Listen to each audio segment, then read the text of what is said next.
Commander Solis Van had stopped counting the dead 2 hours ago because numbers had become a cruelty she could no longer afford. Bastion Kepri was still holding, but only in the technical sense that it had not yet split open and spilled the last of its people into the dark. The fortress had once been a proud thing. A refuge citadel anchored inside the shattered inner ring of the gas giant Nareth. All curved shield walls and luminous docking spines built to shelter civilian convoys moving away from the front. Now half its outer plating was gone. 3 habitation sectors were burning without flame and vacuum. And every tactical display in the command well glowed some variation of red. Solis stood at the center pit with her wing-folded cloak torn at one shoulder and watched the enemy formation tighten around the station like a fist. The Draxan ascendancy had not come for territory. They had come to erase a retreat. Shield status. Her voice sounded calm because she had practiced that sound her entire adult life. Across the command tier, Tactical Officer Relin swallowed and touched his console with shaking feathered fingers. Primary barrier at 19%. The port lattice is gone. Civilian Dock 3 is vented. We lost the lower grav spine 30 seconds ago. Solis closed 2 of her inner eyelids against the ache building behind them. Medical decks holding. Another voice came from the rear, but only because they shut down half their lighting and life support to preserve the surgery stacks. That meant the wounded were breathing in cold air and being treated in a dim red emergency glow, and everyone in the room knew it. Another impact rolled through Bastion Kepri. The floor bucked under their feet. Overhead a bank of lights went dead with a popping hiss, and somewhere deeper in the fortress metal screamed as another section lost pressure. A junior signal flinched hard enough to knock a headset from the console. No one mocked him. Fear was no longer shameful. It was simply the atmosphere of the room. Solis forced her focus back to the tactical sphere. 12 Draxan assault hulls hung outside the broken ring gap. Black and angular and patient. That patience frightened her more than rage would have. An angry enemy made mistakes. The Draxan did not need to hurry because they knew exactly what they had trapped. 43,000 civilians were inside Kepri. Families, transport crews, children from the border moons. Burned survivors from convoy lanes the Ascendancy had already turned into graveyards. They had come here believing the fortress would hold long enough for deep system rescue to reach them. Rescue had not come. The nearest Allied task force had been destroyed 3 days ago at Orus Gate. The nearest neutral relief convoy had turned back when the Draxan blockade formed. The nearest chance of survival now lived only in the time Solis could still buy. Incoming demand, Relin said quietly. Same channel. Solis did not ask from whom. The command well speakers opened on their own, and the translated voice of Arkan Krelvar spilled into the chamber with machine-clean precision. Refuge Fortress Kepri, it said. Your resistance is no longer militarily relevant. Power down your weapons. Open the civilian containment decks. Preservation processing will begin immediately. Further delay only increases waste. One of the bridge crew made a choking sound that might have been laughter if laughter could curdle into hatred. Preservation processing. The Draxan called it that whenever they rendered displaced populations into labor stock, fuel stock, nutrient stock, anything except people. Solis leaned toward the command pickup and answered before fear or grief could roughen her tone. No. A pause. Then Krelvar returned with the same sterile certainty. You are refusing survival. I am refusing you. She cut the channel before he could answer. The silence after that was not a relief. It was the kind of silence that only forms when everyone knows the truth and no longer has the strength to say it aloud. Commander Tarrell, her second, stepped closer from the lower weapons rail. His left wing was bandaged tight to his side where shrapnel had cut through flight bone earlier in the siege. If the outer shield collapses completely, they'll board through the fracture spine first. He said. We can still mine the breach corridor and hold another hour. Solis looked at him. With what Marines? Tarrell did not answer. They had started the defense with 900 trained security and militia personnel. Barely 400 were still fighting. The rest were dead, wounded, or sealing bulkheads with their own bodies because the automatic systems had failed. A medic channel opened on Solis's private line then, overriding rank with the hard privilege of catastrophe. Commander, said Chief Surgeon Avara, voice breathless and thin over interference. If the next strike hits the central power bus, the neonatal wards go dark. I need a guarantee. Something. 10 minutes. 20. I don't care what lie you tell me. Tell me how long I have. Solace stared at the tactical sphere while the enemy cruisers shifted by fractions into firing lanes. She wanted to say help is coming. She wanted to say hold the line. She wanted to say anything a leader was supposed to say when the world narrowed into one impossible request. Instead, she gave the only honest answer she still owned. "I'm trying to buy you all of it," she said. Then she closed the channel before Avara could hear the failure in her breathing. Tyrell came up beside her and lowered his voice. "There is one thing left." Solace already knew what he meant and hated him slightly for saying it first. "No one monitors that band anymore." "Humans do," Tyrell said. She turned to him sharply. "That's a rumor. It's old law to them, supposedly. Old enough they still keep receivers open." Solace looked back to the displays. 2 more Draxon cruisers were charging heavy batteries. The outer shield had the pale, trembling look of a dying skin. She thought of the stories traders used to tell in exhausted voices over convoy rations. Human search ships entering storm lanes no sane captain would touch. Human warcraft intervening in pirate massacres that did not concern them. Human commanders treating distress calls like debts instead of suggestions. Rumors. Frontier myths. The kind desperate people polished into faith because faith was lighter to carry than despair. "The rescue frequency is obsolete," she said. "Ancient." Tyrell's good eye held hers. "So are we, Commander." For one terrible second Solace almost laughed. Then another impact struck Bastien Kepri. The command well lights went white and then blood red. And across the tactical sphere, the primary barrier collapsed from 19% to 12% in one screaming drop. Reelin spun from his console. "Commander, if we are sending anything, it has to be now." Solace stood very still. Then she reached for the old brass-covered transmitter key embedded beneath the emergency panel. The one no one had. Touched in 2 generations. The one built for a rescue doctrine the modern galaxy no longer believed in. "Open the archaic band," she said. "All frequencies under legacy distress law." Reelin froze. "Commander, no one is going to hear that." Solace looked up at the tactical sphere, at the closing dark shapes outside, and laid her hand over the key anyway. "Then let the void hear it," she said and sent the call. The old transmitter did not sound impressive when it activated. It did not hum with modern power or flood the command well with elegant light. It clicked.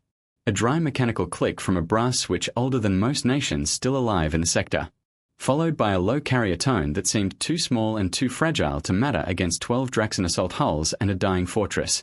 Reelin looked almost embarrassed as the signal rolled out through the obsolete rescue band. "Legacy distress packet is away," he said. Rooting through every dead relay the system still remembers. Commander Solace Van kept her hand on the transmitter key a second longer than necessary, as if warmth and will might somehow travel with the signal. Then she let go. On the central display nothing changed. The Draxon line remained where it was, black spearheads against the pale storm bands of Nareth. Their batteries stayed hot. Their boarding vectors stayed fixed. Their confidence did not crack. Chief Gunner Tyrell folded one blood-specked wing close to his side and stared at the tactical sphere without speaking.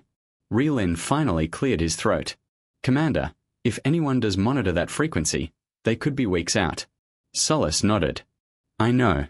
He hesitated, then forced himself to ask the question the room was quietly drowning in.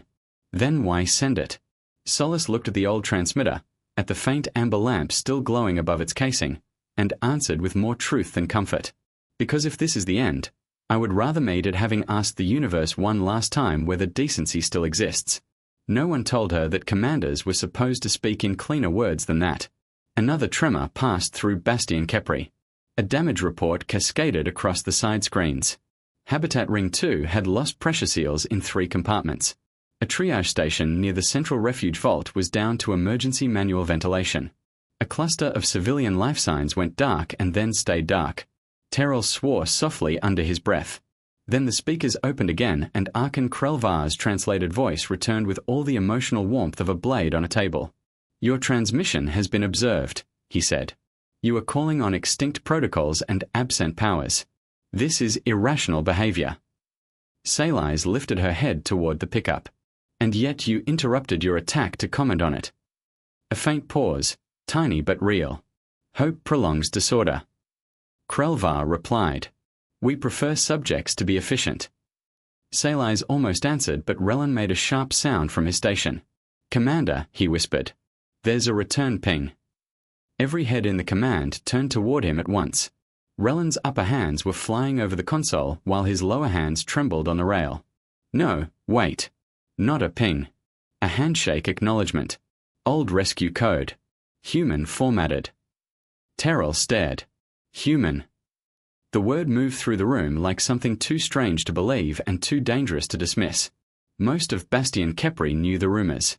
Human patrols that crossed dead sectors because someone had once chartered them as civilian lanes.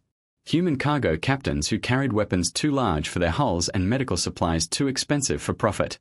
Human rescue law, absurd and ancient, still honoring distress bans every practical species had abandoned centuries ago. Stories. Frontier superstition. The sort of thing frightened people loved because it sounded like justice had somehow learned to fly armed. Sali's did not allow hope to take shape yet. Source. Rellen swallowed. Outside the system edge. Negative correction just inside it now. Fast. He looked up, all four eyes wide. Commander, whatever acknowledged us did not enter through a standard lane. The main tactical sphere rippled as the sensor array updated. For one breath it showed nothing. Then a hard white icon cut into existence far beyond the battle line. Too sharp and too close for anything that size to have just emerged from dark space cleanly. Several bridge crew inhaled all at once. It was only one ship, not a fleet, not salvation written in grand formation. One vessel, long and predatory, with an armored spine and asymmetrical heat baffles like hooked teeth running down one side. It was not especially large by warship standards, but it carried itself on display with the strange presence of something that had entered the battlefield already committed. Unknown vessel. Rellen said. Mass reading is inconsistent. Drive wake unstable. It's accelerating. Terrell leaned over the rail. Toward us. Toward the Draxon. Sali's felt something shift inside her chest. Not relief yet, not even hope, just the first fracture in despair. The Draxon had seen it too. Their outer picket reoriented at once. Two assault hulls turning to intercept. Krelvar's channel opened again, but this time there was the faintest edge of irritation beneath the translation. Unidentified vessel. This combat zone is under lawful ascendancy enforcement. Alter course or be destroyed. The answer did not come from the Draxon line. It came through the obsolete rescue band, routed directly into Bastien Kepri's command well with enough signal strength to override half the room's dead speakers. The voice that filled the space was human and rough and steady, carrying the kind of calm that only exists on the far side of a decision already made. Refuge Fortress Kepri, this is HNS Resolute Black Deep Range Emergency Response Cruiser. Your beacon was received and authenticated under Legacy Rescue Doctrine. There was background noise behind the voice. Consoles, boots, somebody calling out vectors. Not panic, readiness. Commander on frequency, the human continued. This is Captain Rowan Hale. We are entering your battle space now. Recommend all non-essential personnel get low and stay away from external hull sections. Rellen made a helpless sound. He answered. Terrell stared at the tactical display where the single white icon was now driving straight through the interception line without any sign of slowing. One ship, he said, almost offended by the impossibility of it. Sali's keyed the return channel herself. Captain Hale, be advised there are 12 Draxon assault hulls in attack posture around the station. Acknowledged, the human said. We counted. Then you understand the situation. A beat. Then with infuriating calm. Yes, Commander. Your people are under protection now. The words hit the room harder than any promise of rescue fleet reinforcement could have. Under protection. Not we will try. Not hold if you can. Not. Help is coming eventually. A statement simple and absolute, delivered by one human warship already burning toward 12 enemy hulls as if odds were an administrative detail. Outside, the first two Draxon interceptors opened fire, bright lines of plasma lashing through the dark toward the incoming ship. The unknown vessel did not break. It did not evade the way sane captains evaded. It rolled hard, cut between the first barrage on a vector so violent the command well gasped as one, and came howling through the opening in a burst of engine light and murderous intent. The first thing Commander Sali's then understood about the Resolute Black was that it did not fly like any warship she had ever seen. Draxon assault hulls moved with brutal certainty, all thrust and armored momentum, built to force space itself to yield through mass and intimidation. Illyri defense cutters were lighter and more elegant, designed to protect corridors and delay stronger enemies through precision. The human ship did neither. It came in like a deliberate act of refusal. Its drive signature flared, vanished, reappeared in razor-edge pulses as the vessel cut across the battlespace on a vector that should have torn lesser craft apart. The first Draxan interceptor fired too early. The second fired too late. The Resolute Black slipped between both salvos. Not by chance, not by miraculous instinct, but with the kind of calculated violence that suggested its crew had already solved the battle before the first shot was taken. How is it holding that line? Terrell whispered. Rellen's hands flew across the sensor board. It isn't holding one line. It's rewriting them.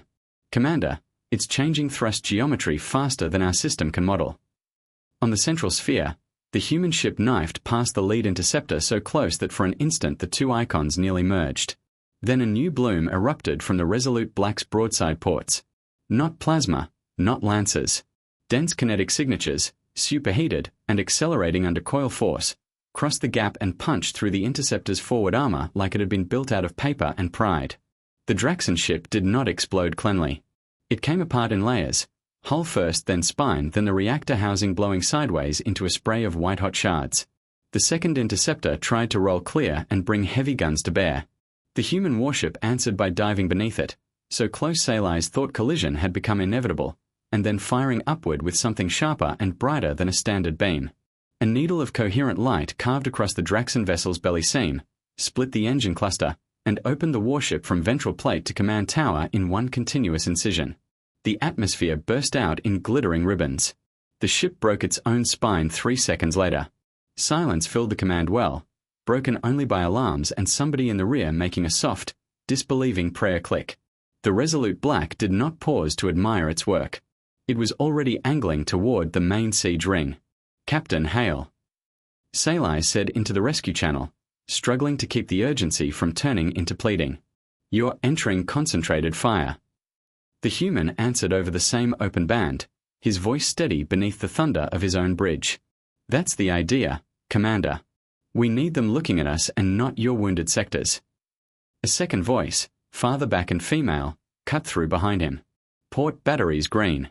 We've got a clean lane on the upper cluster. Hale did not mute the bridge chatter. He did not seem to care if frightened strangers heard how his ship fought. Take it, he said. And somebody tells engineering I want another 20% out of the dorsal shield stack. The reply came instantly from somewhere off-channel. You already have another 15 and the reactor hates you personally. Salai stared at the speakers, then at the tactical display where the single human icon drove straight into the Draxan encirclement.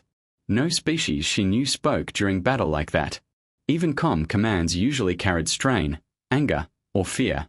The human sounded focused, yes, but beneath that focus there was something else.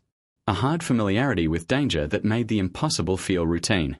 Outside, the 6 nearest Draxan assault hulls pivoted in unison and opened fire.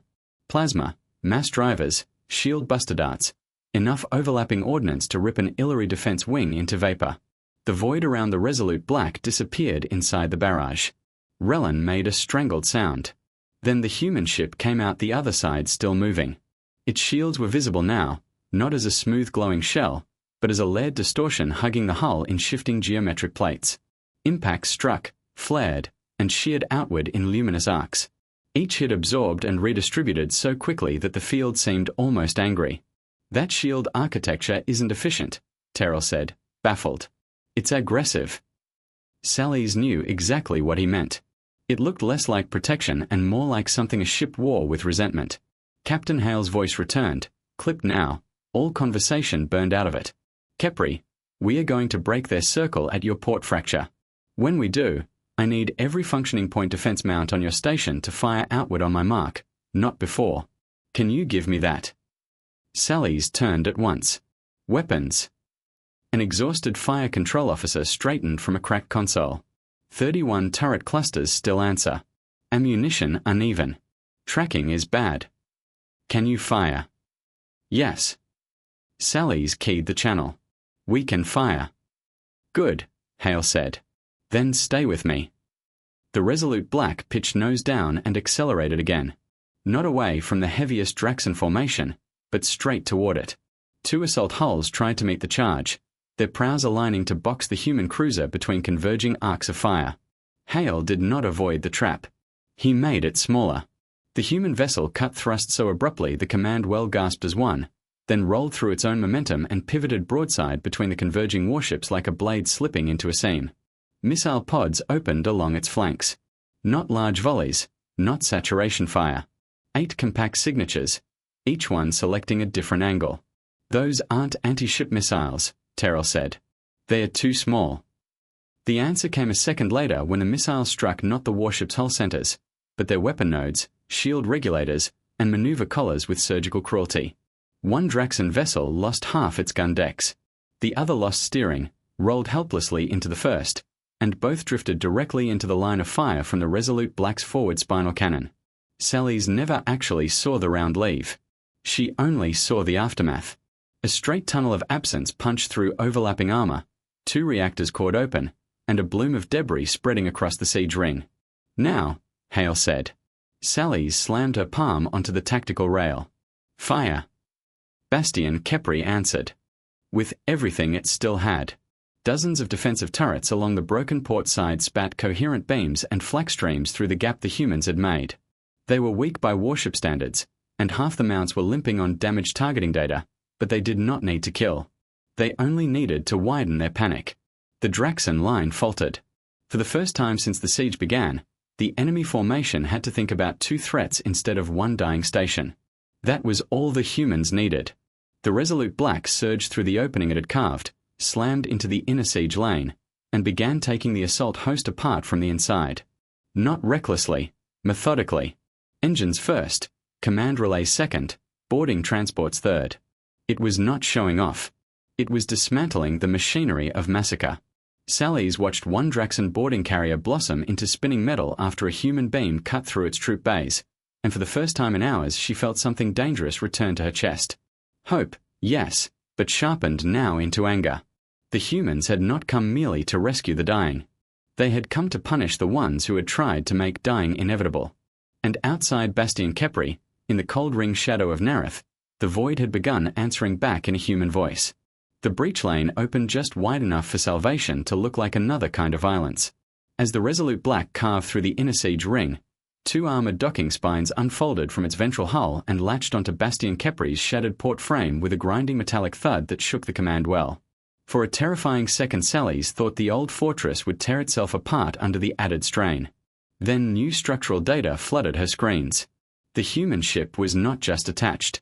It was actively bracing the station, feeding power into collapsed support nodes, locking mass anchors into fractured beams, and pushing emergency atmosphere into compartments that had been dead for over an hour. "They're stabilizing us," Rellan said, disbelief turning his voice thin, while still fighting. On the main display, the Resolute Black continued to move weapons and shields independently of its rescue operations, firing outward through its own docking geometry with terrifying precision.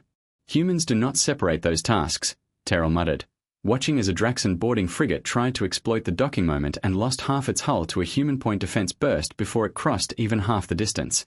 Sally's keyed the rescue channel. "Captain Hale, your ship is carrying our structural load."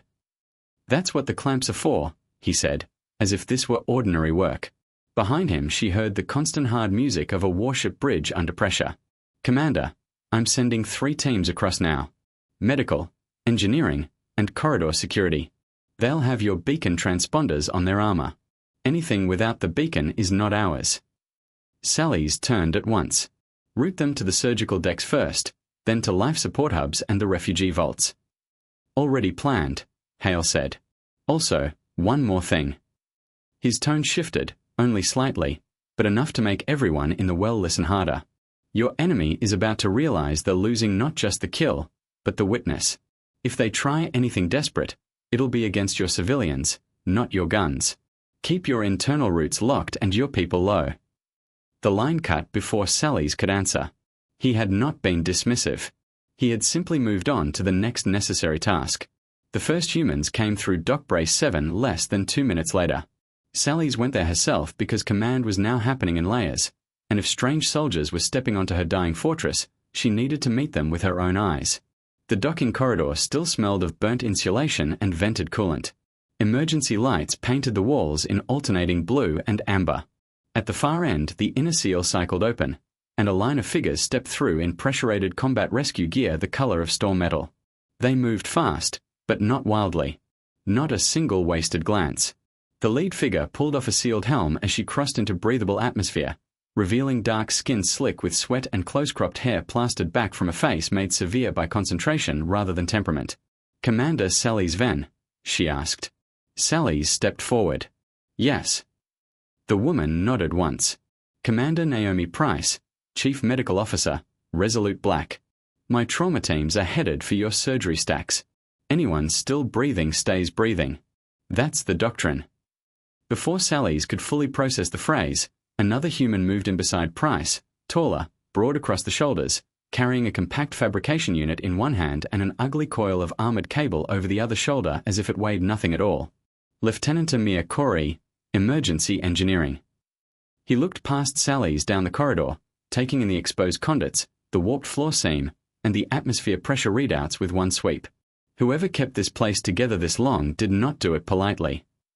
Terrell, standing beside Sally's with his bandaged wing drawn tight, answered dryly, "We lack luxury." Corey grinned in a way that somehow managed to be both warm and alarming. "Good. We fix ugly just fine." More humans passed behind them carrying medical trunks, seal foam launchers, portable shield emitters, and plasma cutters modified for rescue instead of war. No one asked whether it was safe. No one hesitated at the damage. They spread into Bastion Kepri like water, finding every crack that still had life behind it. Sally's realized, not for the first time, that the most frightening thing about humans was not how effectively they were destroyed. It was how naturally they committed themselves once they had decided something must be saved. For the next half hour, the fortress became a place split between slaughter outside and relentless repair within. Human medical teams moved into the surgery decks and immediately began working beside Illyri physicians, without waiting for cultural familiarization protocols. Sally's watched through a live feed. Price knelt beside Chief Surgeon Avara over a collapsed refugee child with silver blood in its lungs and said, "You know the body. I know pressure trauma. We do this together." The child lived. In another sector, Cowrie's engineers cut open dead wall panels, bypassed 3 burn distribution nodes, and dragged life support back into half-frozen corridors using power tap directly from the Resolute Black's reactor spine. They did not care that the cabling looked crude. They only cared that lights came back on and doors opened before someone suffocated behind them. One red-haired human engineer crouched beside an Illyri maintenance apprentice who kept apologizing for the state of the conduit maps. "Stop saying sorry," the human snapped, though not unkindly. "The station is shot to pieces. Your people are bleeding and you're still here handing me the right panel tags.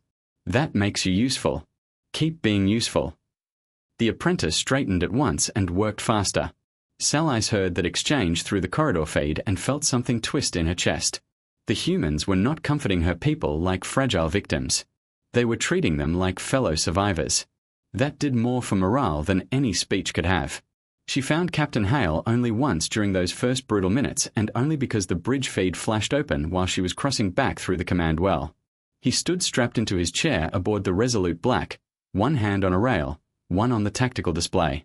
His face lit by weapons fire and failing enemy signatures. "Status," he said as if they were already part of the same chain of command. "Medical decks are stabilizing," Sally's answered. "Life support is coming back online in 4 sectors. Your people are." She searched for the word and found none clean enough. "They're changing the outcome," Hale said, still watching the battle. Then his gaze shifted to her for one brief second. "Good. Because the Draxan are winding up for something ugly." Sally's felt the blood in her go cold again. "What kind of something?" Hale's answer came flat and immediate. "They've stopped trying to retake the siege ring. They're massing their remaining attack craft on a converging line toward your refugee vaults. Boarding torpedoes likely. Maybe internally kill drones if they've got them. They know they can't beat a rescue in open space.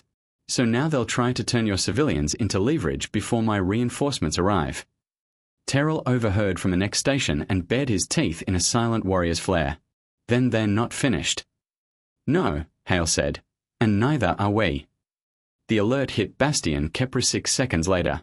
Internal sensors picked up 4 unauthorized impact signatures along the lower refuge spine beneath Vault C, exactly where 30,000 civilians had been packed behind emergency shields and prayer-thin bulkheads.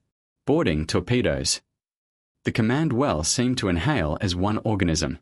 Salice was already moving before anyone called her name. Terrell followed, one hand on his sidearm and one on the rail as the damaged floor pitched beneath them. The fortress was still alive, but now it had a heart and the enemy had just aimed for it. Over every active channel, human and Illyri voices came alive at once. Security teams to Vault C seal lower access. Medical hold position. Engineering, give me hard doors now. And cutting through all of it, calm as iron laid across fire, Captain Rowan Hale's voice came over the command network in perfect translation. All hands, this is Resolute Black actually. The enemy just made this personal. Hold your civilians. We are coming down to meet them.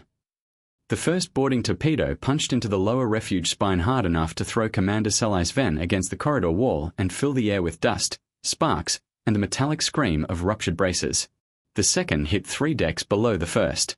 The third buried itself beside Vault CS outer support arch and did not explode at all, which frightened Salice more than the others because Draxon devices only stayed quiet when they were about to do something worse than detonate. She and Terrell reached the lower junction just as blast shutters slammed down behind them. Refuge officers were herding civilians toward the inner shelter locks in long, terrified lines, trying to keep order while the fortress shook itself apart around them. Children cried in high, thin bursts. Elderly evacuees pressed against the walls to let med sleds pass. Somewhere beyond the sealed bulkhead ahead, gunfire had already begun. Sharp human bursts, heavier Illyri pulse cracks, and beneath them the deep, ugly hammering of Draxon breaching tools chewing through the station's bones. Report, Salice snapped. A refuge lieutenant spun toward her with one side of his face smeared silver where a coolant pipe had burst nearby. 3 torpedoes confirmed. Commander. 1 impact section is venting. The other 2 cut through into maintenance lanes. We think they're trying to reach the vault from underneath. Think. Terrell barked. The lieutenant swallowed. The third torpedo is carrying something that's scrambling our lower sensors. Salice looked to the nearest wall display. The lower grid was a blur of static blooms and dead camera feeds. Smart. The Draxon had stopped acting like conquerors and started acting like butchers. Captain Rowan Hale's voice came over the net a second later, tight and controlled. Salice, don't let them drive you into fixed defense. They'll want you bunching around the vault doors while the real strike comes through service routes. I've got Marines cutting in from Dock Bray 7 and my corridor teams are pushing for medical. Hold the civilians moving inward. We'll hold the line. Salice drew a breath she did not have room for. How many are you sending? Not enough, Hale said. So we'll make them count. Then his channel cut as if the next order mattered more than reassurance, which Salice thought with a flash of grim respect, it probably did. The first human Marines reached the lower junction at a dead run 30 seconds later. 5 of them in hard-edged black rescue armor scarred bright by fresh impacts, moving with the compact violence of predators who had long ago accepted that fear was allowed so long as it never slowed the hands. Their leader, a broad human with a pale scar crossing one eyebrow, dropped to one knee beside the refuge lieutenant and yanked a tactical map from the static using little more than instinct and profanity. Name's Gunnery Sergeant Amoni Okafor, she said without looking up. Which way is your maintenance cross? The lieutenant pointed with a shaking wingtip. That corridor dead ends into filtration, then drops 2 levels. Good. Okafor rose and turned to her team. Torres, with me. Pell, lock this junction. Avery, take the right stairwell and shoot anything meaner than a nurse. Van, she said, glancing at Salice at last. Your people know these corridors better than mine. I need guides who can keep running under fire. Terrell stepped forward before Salice could answer. You have one. Salice caught his arm. Your wound can still kill the correct species, he said. Okafor gave one approving nod. That'll do. The humans moved before the moment could grow sentimental. Salice fell in with the rear group because commanders who stayed behind at times like this deserved to be haunted. They cut through auxiliary passages narrow enough that the human armor scraped both walls, past a flooded conduit bay where engineering crews were still trying to keep power flowing through cables lying half-submerged in electrified water, and descended into the maintenance guts of Bastion Kepri, where the air turned hot and smelled of burned metal and open-hull foam. Then the first Draxon kill drone found them. It came out of a vent shaft like a thrown blade, six-jointed, low to the ground, its body wrapped in sensor hush plating. Avery saw it a fraction before it leapt and put 3 rounds through it so fast the shot sounded like one. The machine burst apart in a spray of black shards that clattered down the corridor. "More coming," Pell said from the junction scanner. He sounded almost calm. Salice realized that all the humans did, not emotionless, just settled into the work as if chaos was a weather pattern they knew how to walk through. They reached the filtration bend and found the Draxon there already. 2 Ascendancy boarders were cutting through a pressure door while another laid shaped charges around a support truss that held half the vault ceiling. So that was the plan. Collapse the spine, breach the inner vault, harvest whoever lived. The sight of it hit Salice so hard her vision narrowed. Okafor's hand hit her shoulder once, grounding her. "On me," the sergeant said. The fight lasted 11 seconds. Avery and Pell dropped the rear boarder before it fully turned. Terrell put a pulse round through the charged layer's throat seam. Okafor and Torres hit the cutter's head-on, not slowing for the Draxon's heavier armor, using motion instead of mass, smashing one into the unfinished breach and driving a combat blade through the gap beneath its jawline, while the other human trapped the second boarder's weapon arm and fired point-blank under its raised elbow. When it was done, the corridor smelled like ozone and scorched blood. "Disarm those charges," Salice snapped. Cowrie's engineers arrived behind them at exactly the right second, hauling a portable field cage and enough wiring to shame a reactor room. "Tell me the bad news first," Cowrie said, dropping to the truss with his kit already open. Sailor pointed upward. "If that support goes, 30,000 will die." Cowrie grimaced. "See, that is very bad news. Good thing I hate being told no." He and 2 Illyri maintenance techs fell on the truss together, cutting away the Draxon charges and replacing them with an ugly woven web of human brace foam, tension rods, and raw stubbornness. The support held for the moment, but before anyone could breathe again, Rellen's voice broke across the command net from the upper tactical well, high with fresh terror. "Commander, remaining Drax and flagship is moving. It's not retreating. It's turning directly toward the refuge spine. Power spike in the forward lands. It's going to burn through the fortress and take Vault C with it." Sailor froze. Every deck plan in her mind lit at once. If the flagship fired on that line, nothing inside the lower refuge chambers would survive. Hale came on the net immediately, and for the first time his calm carried a razor edge. "All hands, this is Resolute Black actually. We are breaking the dock to intercept. Corridor teams hold where you are. Nobody falls back." Saley keyed in before he could cut the channel. "Hale, if you detach now, Kepri loses structural support." "If I don't," he said, "your civilians lose existence." There was no answer to that.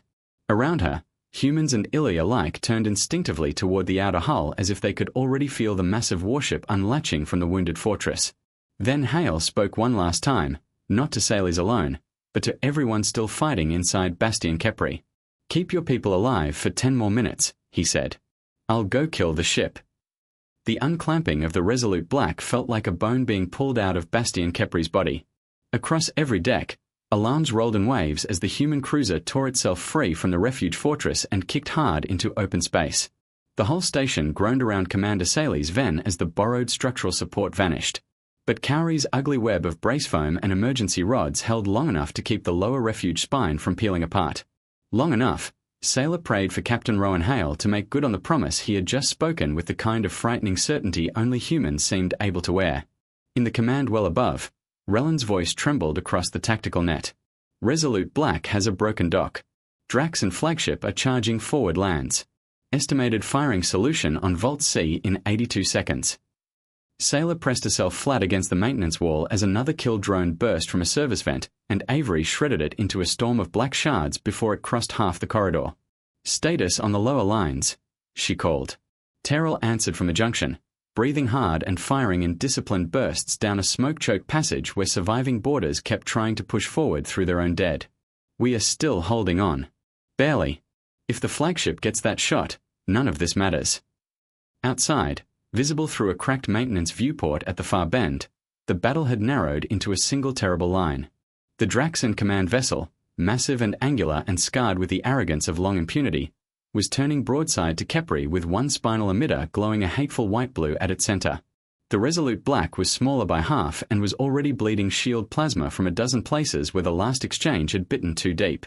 It came in anyway, driveway tearing silver scars through the dark, not trying to outmass the enemy or outshine it, but to arrive exactly where it would hurt most. Relin began reading telemetry as if speaking the numbers aloud might somehow help the human ship survive them. Resolute Black shield stack at 31%. Reactor output spiking. They're overdriving something. Commander, they're pushing past safe limits. Saley thought of Hale's voice, flat and unconcerned while promising murder to a warship twice his size, and answered without taking her eyes from the viewport. Humans seemed to dislike safe limits. The Drax and flagship fired first. The lance crossed the void in a beam so bright it burned after images into Sailor's inner eyes. Hale did not try to outrun it. The Resolute Black rolled directly into the shot, shields flaring into layered geometric plates that shattered outward under the impact. And for one impossible instant, the human cruiser seemed to vanish inside a star. Then it came out the far side trailing molten armor. One entire dorsal fin is gone, but still moving, still accelerating, still alive. No ship survives that, one of the Illyri techs whispered. Cowrie, hands black with sealant and blood and cable grease, did not look up from the truss he was saving. Ours do when they are angry, he said. On the net, Hale's voice returned, rougher now, and very human in the way it carried pain without asking permission from it. Kepri, brace for debris. I'm taking this bastard close. Then he cut thrust so violently the Resolute Black seemed to fall forward in space, knifed under the flagship's main line, and slammed a concentrated burst of relativistic slugs into the giant vessel's shield emitters at point-blank range. The Drax and flagship staggered in vacuum as half its defensive grid collapsed. Hale did not use the opening to flee. He drove straight into it. Inside Bastion Kepri, the last of the boarders chose that exact moment to break. Perhaps they felt their flagship falter. Perhaps they heard the terror in their own command channels.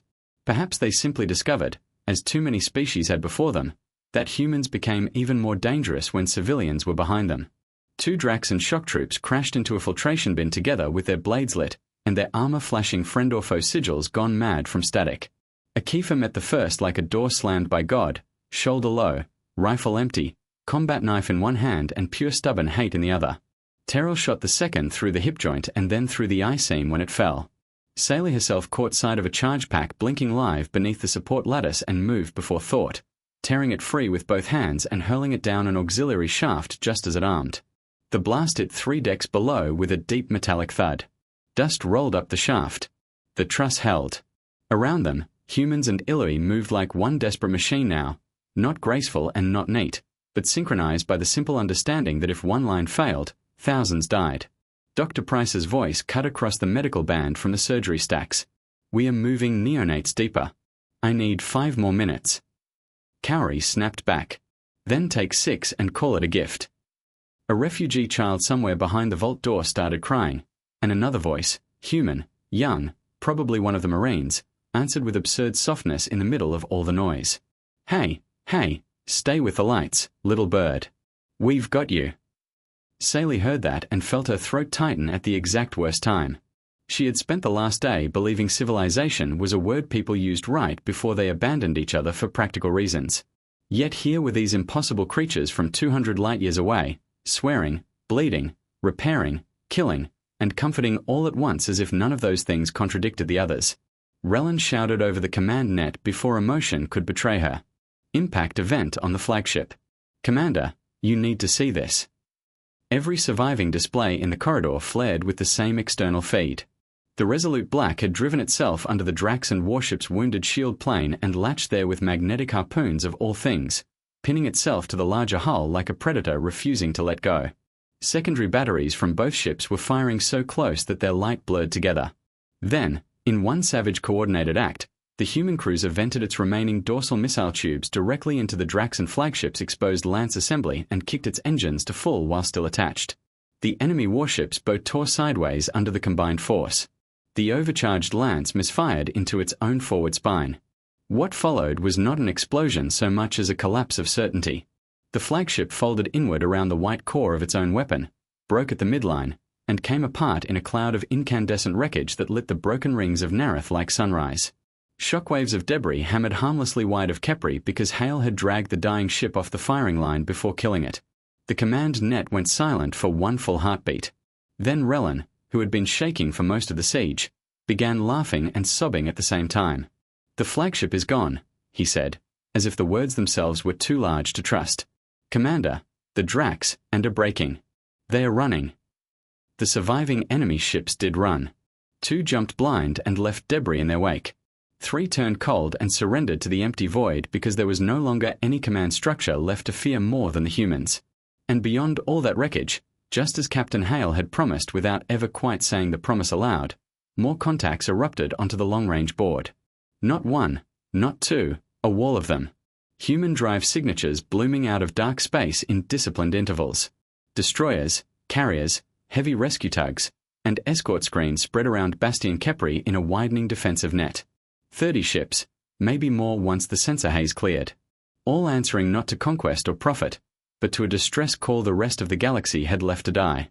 Salice leaned against the ruined corridor wall and let herself breathe for the first time in hours. Captain Rowan Hale's face returned to the net a minute later. Bruised, exhausted, one side lit by emergency red aboard the battered but still living Resolute Black. "Kepri," he said, and there was tired satisfaction in the word now. "You're secure. Reinforcement Group Perseus is taking the outer screen. My engineers say your fortress is ugly but salvageable, which in human technical language is apparently good news." Kawari shouted from somewhere below the camera line, "It is good news, sir." A faint smile touched Hale's mouth despite everything. "Commander Salice, I'll keep a gun line over your station until the last civilian is moved or the last breach is sealed, whichever comes second." Salice looked around at the smoke, the shattered walls, the human Marines helping her people stand, the med teams carrying children instead of bodies now, and understood at last what the Frontier Whispers had always failed to explain properly. Humanity's greatest terror was not that they could arrive from the void and destroy a superior fleet. It was that once they decided your life mattered, they fought like the universe itself had signed a contract. "Captain Hale," she said quietly, "the Illyri will remember this day for generations." Hale nodded once. "Good," he said. "Then remember the useful part. If someone is still calling for help, someone should still answer." And outside Bastion Kepri, among the burning remnants of the Draxan assault host, human warships spread through the dark like a promise that had finally learned how to roar.